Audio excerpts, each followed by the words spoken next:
Good morning, everybody. Time for a cup of coffee with Jesus. Thanks for tuning in. Hey, I was reading in the Psalms this morning, Psalms 118. And it says, this is the day that the Lord has made. It didn't say, let me rejoice. It said, let us rejoice and be glad in it. I was just thinking this morning that about no matter what the circumstances are, it's still the day that the Lord has made, and we have the ability to let us rejoice, because sometimes people have difficulties, they have troubles, they have life that's bad, and it's bad circumstances that have happened to them.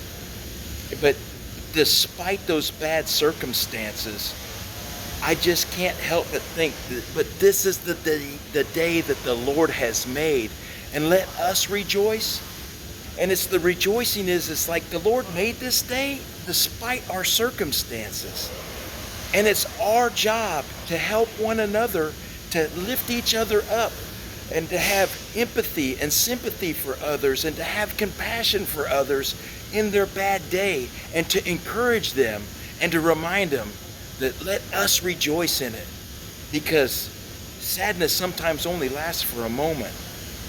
And when we're not rejoicing on this is the day that the Lord has made, it just makes it difficult for us. Because despite my circumstance, despite trouble, despite things that frustrate me, it's still the day that the Lord has made, and we have a corporate ability to rejoice in it, because it's still a good day. I hope you guys have a great day today, understanding that this day is the day that the Lord has made, and let us, you and I, together celebrate and rejoice that it's the day that the Lord has made, despite my circumstances, despite your circumstances. You know, I will always go back to it, that joy is something that's down inside of you and cannot be taken away despite your circumstances.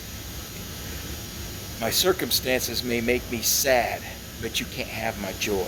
You cannot have my joy. I remember one time I was ministering with some women at a teen challenge center, and one of the girls said, she goes, you know, she said, I listen to the other girl's story and I pray with them and stuff, but sometimes she said she had to push back and have a boundary, she said, because I finally found peace with the Lord. And she said, nobody's getting my peace. Nobody. That's the same way we should feel about our joy.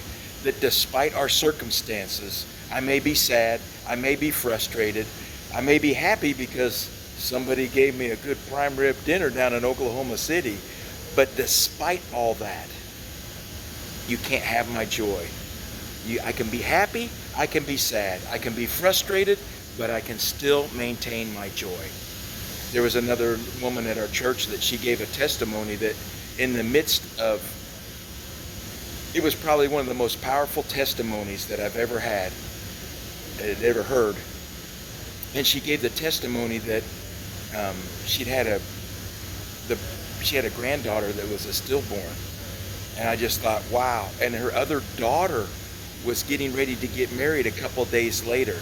And she said, I had grief and joy suspended in the same place in my heart. I just thought that put a perfect example of her circumstances of a tragic death that can never be made right, because there was sadness and grief wrapped in it. But she said, you cannot take my joy.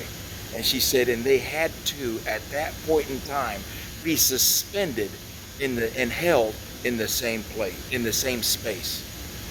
So your circumstances are your circumstances, but don't let the world take your joy. Do not let the world take your joy.